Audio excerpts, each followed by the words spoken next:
வணக்கம், welcome to Chitra Murali's kitchen. இன்றைக்கி என்ன பார்க்க போகிறோன்னா, ஊத்தப்பத்துக்கு மாவு அரைச்சிருந்தோம் இல்லையா, அந்த மாவு மிச்சம் இருக்குது. ஸோ அதில் வந்து குழிப்பணியாரம் எப்படி பண்ணுறதுன்னு பார்க்க போகிறோம். அதுக்கப்புறம் அது தொட்டுக்கிறதுக்கு வந்து தக்காளி சட்னி, அவ்வளோதான். ஃபஸ்ட்டு வந்து மாவு ரெடியாக எடுத்து வச்சுருக்கேன் நான். இதில் கொஞ்சம் அரிசி மாவு போட்டு மிக்ஸ் பண்ணி நம்ம கலந்துக்கலாம். மாவு எவ்வளோ இருக்கோ அது தகுந்த மாதிரி நீங்கள் அரிசி மாவு மிக்ஸ் பண்ணிக்கலாம். கொஞ்சம் கெட்டிமாக இருந்தால் கொஞ்சம் தண்ணி மிக்ஸ் பண்ணிக்கலாம். ஊற்றுற அளவுக்கு இருக்கணும். இப்போ நான் வந்து அடுப்பில் வந்து எண்ணெய் வச்சுருக்கேன். அதில் வந்து கடுகு, கொஞ்சம் உளுத்தம்பருப்பு, கொஞ்சம் கடலைப்பருப்பு, அப்புறம் வந்து ஒரே ஒரு வெங்காயம், இஞ்சி, பச்சை மிளகா, கருவேப்பிலை. வெங்காயம் ஆப்ஷனல் தான், வேணுன்னா நீங்கள் போட்டுக்கலாம்.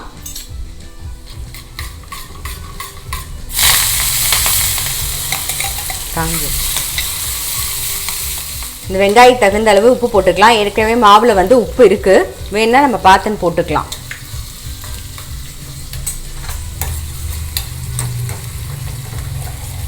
லைட்டாக வதங்கினா போதும்.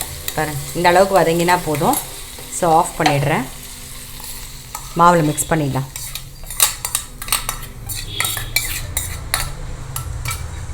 கொத்தமல்லி கட் பண்ணி வச்சுருக்கேன், கொத்தமல்லியும் சேர்த்துக்கிறேன். ஸோ எல்லாத்தையும் சேர்த்து நல்லா மிக்ஸ் பண்ணிவிடுவோம். இந்த பக்கம் குழிப்பணியார கல் வச்சுருக்கேன், அதில் எண்ணெய் விட்டுருக்கேன், அது காஞ்சின்னு இருக்குது. மாவு ரெடி ஆகிடுது. அதுக்குள்ளே நம்ம தக்காளி சட்னிக்கு வந்து இந்த பக்கம் கடாய் வச்சுருக்கேன், அதுக்கு நல்லெண்ணெய் விடுறேன்.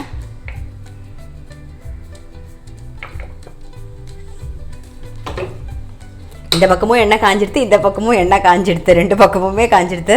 ஃபஸ்ட்டு வந்து நம்ம வந்து குழிப்பணியார கல்லில் வந்து இருக்கிற எண்ணெய் காஞ்சிடுது. ஃபஸ்ட்டு அதை ஊற்றிடுவோம். நாம்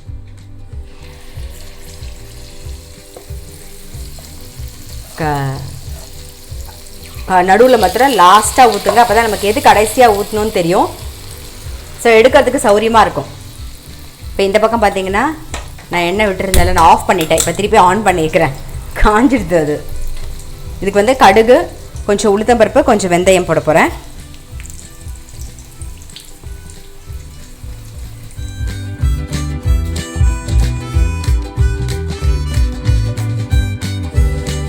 கொஞ்சம் உளுத்தம்பருப்பு, கொஞ்சம் வெந்தயம்,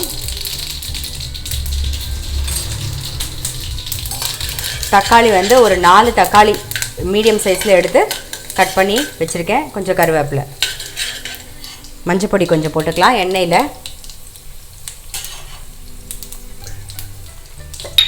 அப்புறம் கொஞ்சம் பெருங்காய பொடி. இப்போ தக்காளி கருவேப்பிலை எல்லாம் ஒன்றா சேர்த்து தக்காளிக்கு தேவையான உப்பு சேர்த்துக்கலாம். ஸோ இது நல்லா வதங்கட்டும். தக்காளி பாருங்கள் கொஞ்சம் நல்லா மசிஞ்செடுத்து இப்போ வந்து ரெட் சில்லி பவுடர் சேர்த்துக்கிறேன். காரம் வந்து உங்களுக்கு தகுந்த மாதிரி பார்த்து போட்டுக்கோங்க. வந்து தக்காளி தொக்கு, தக்காளி சட்னி எப்படி வேணாலும் சொல்லலாம்.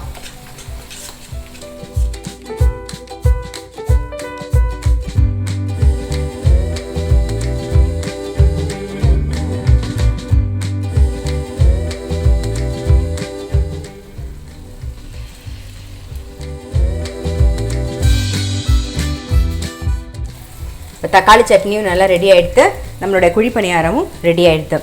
நான் வந்து துவரம்பருப்பு ஊத்தப்பம் பண்ண ஒரு 2 நாள் முன்னாடி அதோட மாவு மிச்சம் இருந்தது, அதில் தான் நான் இப்போ குழிப்பணியாரம் பண்ணி காமிச்சிருக்கேன். அது அளவு உங்களுக்கு பார்க்காதவங்களுக்கு திருப்பி சொல்லிடுறேன். லிங்க்கும் நான் வந்து டிஸ்கிரிப்ஷன் பாக்ஸில் தந்துடுறேன். 2 கப்பு வந்து இட்லி அரிசி, 1.5 கப்பு துவரம்பருப்பு, 1/4 கப்பு உளுத்தம்பருப்பு, 2 டீஸ்பூன் வந்து வெந்தயம் எல்லாம் தனித்தனியாக ஊற வச்சுட்டு உளுந்தையும் வெந்தயத்தையும் சேர்த்து நல்லா நைஸாக அரைச்சிக்கோங்க. துவரம்பருப்பை நைஸாக அரைச்சிக்கோங்க, அரிசியை நைஸாக அரைச்சி எல்லாத்தையும் மிக்ஸ் பண்ணி புளிக்க வச்சுட்டு நெக்ஸ்ட் டே பார்த்திங்கன்னா ரொம்ப சூப்பராக இருக்கும். அந்த மாவு மிச்சத்தை நான் வந்து குழிப்பணியாரம் கொஞ்சம் அரிசி மாவு மிக்ஸ் பண்ணி குழிப்பணியாரம் பண்ணியிருக்கேன். இது பார்க்காதவங்களுக்காக சொல்கிறது, டிஸ்கிரிப்ஷன் பாக்ஸில் நான் லிங்க்கும் தரேன், கண்டிப்பாக போய் பாருங்கள். இப்போ நம்மளுடைய குழிப்பணியாரம் அப்புறம் வந்து தக்காளி சட்னி ரெண்டுமே ரெடி ஆகிடுது. தக்காளி சட்னி, தக்காளி தொக்கு எப்படி வேணாலும் சொல்லலாம். ஸோ ரெடி ஆகிடுது. கண்டிப்பாக உங்கள் வீட்டில் நீங்கள் ட்ரை பண்ணி பாருங்கள். நான் அடுத்த வீடியோவில் சந்திக்கிறேன்.